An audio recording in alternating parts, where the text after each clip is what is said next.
Deep inside a cave, in total darkness, there is a human hand on the wall. It was placed there tens of thousands of years ago. Someone pressed their palm against cold stone, took a mouthful of ochre paint, and blew it over their fingers. When they pulled their hand away, they left a perfect outline of themselves behind, and there it has stayed, in the dark, for hundreds of centuries, waiting. If you hold your own hand up beside it, it matches almost exactly. The same fingers, the same shape, the same size. It is impossible to look at and not feel something move in your chest, because that hand belonged to a person, someone with a name and a family and a voice we will never hear, someone who was cold and hungry and afraid of the dark, exactly like you. And for some reason, in the deepest, darkest, most dangerous part of a cave, they decided to make art. But why? Why did ancient humans crawl into the earth to paint on walls? It is one of the strangest, most beautiful questions in all of human history, and the answer is far deeper than they were bored. Let's start with what these paintings really are, because most people have never seen them properly. Deep in a French cave called Lascaux, there is a chamber called the Hall of the Bulls.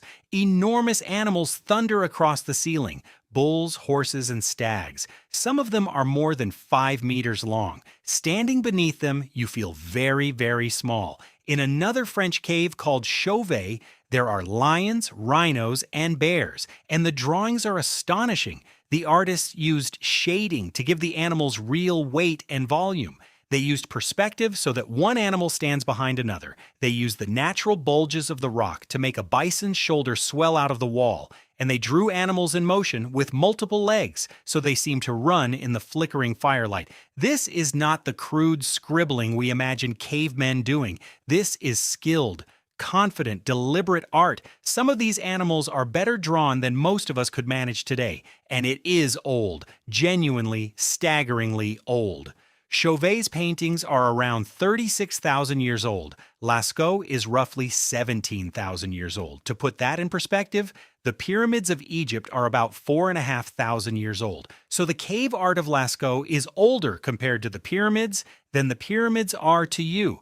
The people who built the pyramids had no idea these paintings existed, and it gets older still. On the island of Sulawesi in Indonesia, there are hand stencils and animals dated to over 50,000 years, which tells us something crucial. Cave art was not one strange European hobby. It appears in Europe, in Asia, in Africa, in Australia, and in the Americas. On every continent humans reached, they eventually started painting on rock. Wherever we went, we left our mark. And that pattern is a clue, because when humans, separated by whole oceans, all start doing the same strange thing, it usually means the impulse comes from something deep inside us, something older than any language. Now, how do you even paint in a cave with no electricity? First, you need light. They carried fire, burning torches, and small stone lamps filled with animal fat. Archaeologists have found those lamps still sitting where they were left on the cave floor. A single lamp gives you a tiny, trembling circle of light. Everything beyond it is absolute blackness. Then you need paint. They ground up rocks and minerals to make it. Red and yellow came from ochre. Iron-rich earth. Black came from charcoal or from a mineral called manganese. White came from clay or chalk. Then they mixed the powder with water, animal fat, or even saliva, and they carried it into the cave in shells, in hollow bones, and in stone bowls. Then they applied it in several different ways, with their fingers smearing the color straight onto the rock, with pads of moss or fur, softening the edges, with chewed sticks used as brushes, and most remarkably, they used the world's first spray paint. They took paint into their mouths and blew it across the wall. That is exactly how the famous hand stencils were made. Hand against the rock, a spray of ochre, and the shape appears in the negative. It's a technique a child could understand, and it produced images that still stop modern scientists in their tracks. Some artists even blew the paint through a hollow bone, like an airbrush. And here's the part that changes everything. They didn't paint where they lived. Most cave art is not at the entrance where people cooked and slept. It is deep inside and sometimes hundreds of meters into pitch-black tunnels. To reach some of these paintings, you have to crawl on your stomach through narrow, freezing passages. Some are so far in that you must cross underground rivers or squeeze through gaps in solid rock. In one cave, the paintings are found after a crawl so tight that modern researchers can barely fit through it. Think about what that means. They deliberately dragged fire, paint, and tools into the most dangerous place they knew, in total darkness, where a single dropped torch could kill you, where the air is thin and the cold gets into your bones. Nobody does that for decoration. Whatever they were doing down there, it mattered enormously. So for over 100 years, scientists have been asking the same question we are. Why? The first big theory was called hunting magic, and it's the one most people have heard. The idea is simple and satisfying. Most cave paintings show animals: bison, horses, deer, mammoths, so perhaps painting an animal was a magical act. Draw the bison, pierce it with a painted spear, and the real hunt will succeed. It's what anthropologists call sympathetic magic. The image affects the thing itself. In this view, the cave was a kind of workshop for controlling the future, and there is some evidence for it. A few paintings really do show animals with spears or wounds drawn on them. Some appear to have been struck deliberately with thrown objects. It's a beautiful theory, and then archaeologists found something that broke it. Because when you dig up the rubbish heaps of the people who painted Lascaux, you find out exactly what they were eating. Their bones, their scraps, their leftovers are all still there in the ground, and they were eating overwhelmingly reindeer. Reindeer bones are everywhere at those sites, so the caves should be covered in reindeer, right? Except they are not. In the paintings of Lascaux, reindeer are essentially absent. Out of hundreds of painted animals, there is almost none. Instead, the walls are covered in horses, bison, and aurochs. They painted the animals they were not eating and ignored the ones they were. Let that sink in for a moment. If cave art was really about controlling the hunt, why would you paint the wrong animals? And the problem gets worse for the theory. Chauvet Cave is full of lions, rhinos, bears, and hyenas. Those are not dinner. Those are predators. Nobody was painting a cave lion hoping to catch and eat it. If anything, those were the animals you spent your life avoiding. So hunting magic on its own simply cannot explain what we see. Something else was going on down there. The second great theory is stranger and darker. It suggests these caves were places of ritual and of altered states of mind. Some researchers believe the art was made by people in a trance. Think about the conditions down there. Total darkness, freezing cold, isolation, silence. Your own heartbeat becomes the loudest thing you can hear. And then there is the air. Deep chambers filled with the smoke of burning torches can lose oxygen quickly. Scientists have shown that in confined, poorly ventilated caves, oxygen levels can drop significantly. Combined with carbon dioxide from the fires, this can produce a real physical effect on the brain. Dizziness, a racing heart, even hallucinations. In other words, crawling deep into a smoky cave might genuinely alter your state of consciousness, and that may have been the entire point. Some researchers argue the artist chose those chambers precisely because of what happened to them inside. Some anthropologists compare this to shamanic traditions recorded in more recent times. Among the San people of southern Africa, rock art has been linked to trance rituals. The shaman enters an altered state, sees visions, and paints what he saw. The painting is not a picture, it is a record of a journey. And here's a haunting detail that supports this. Many caves contain strange geometric patterns in dots, grids, zigzags, and spirals. For a long time, nobody knew what they were, and these turn out to be exactly the kinds of patterns the human brain generates during trance states. Neuroscientists call them entoptic phenomena. They are visions that come from inside your own visual system. If you stare at a flickering light or press on your closed eyes, you can see them yourself, which means some of the very oldest human art may be a picture of what the human mind looks like from the inside. That is a genuinely astonishing thought. Under this theory, the cave wall wasn't a canvas, it was a membrane, a thin barrier between this world and the spirit world.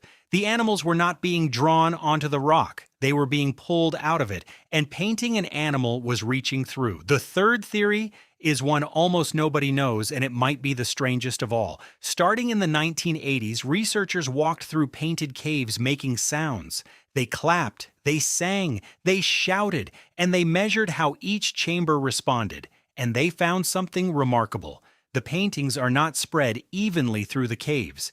They cluster in the places where the acoustics are strongest, where the echo is richest, where a single voice booms and resonates. That is where you find the art.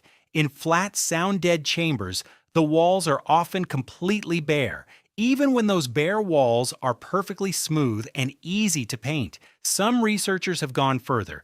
They noticed that in places where the echo produced a low, rumbling, thundering sound, you often find paintings of hoofed animals, horses and bison, the sound of a stamping herd, and where the echo was high and sharp, you sometimes find different marks entirely.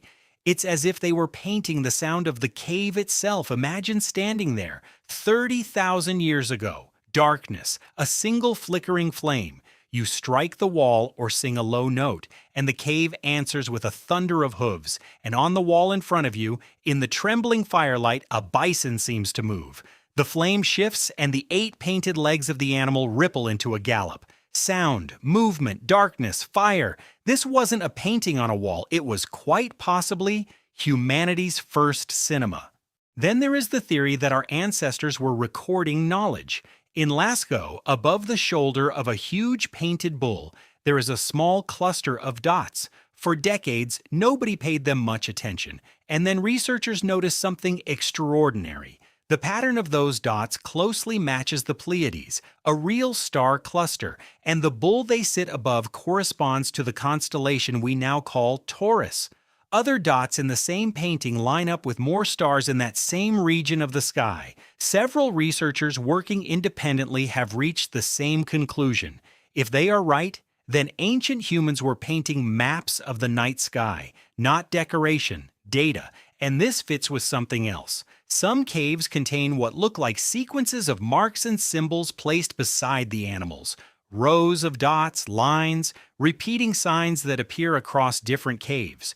Researchers have suggested these could record the seasons, when animals mate, migrate, or give birth, a calendar written on stone. If that's true, cave art is not just art, it's a library, a way of storing crucial knowledge for the next generation. Imagine an elder leading a child into the dark, pointing at the wall and teaching them when the herds return. Long before writing, humans may have found a way to make information survive death. And that may be the single most important invention in our history.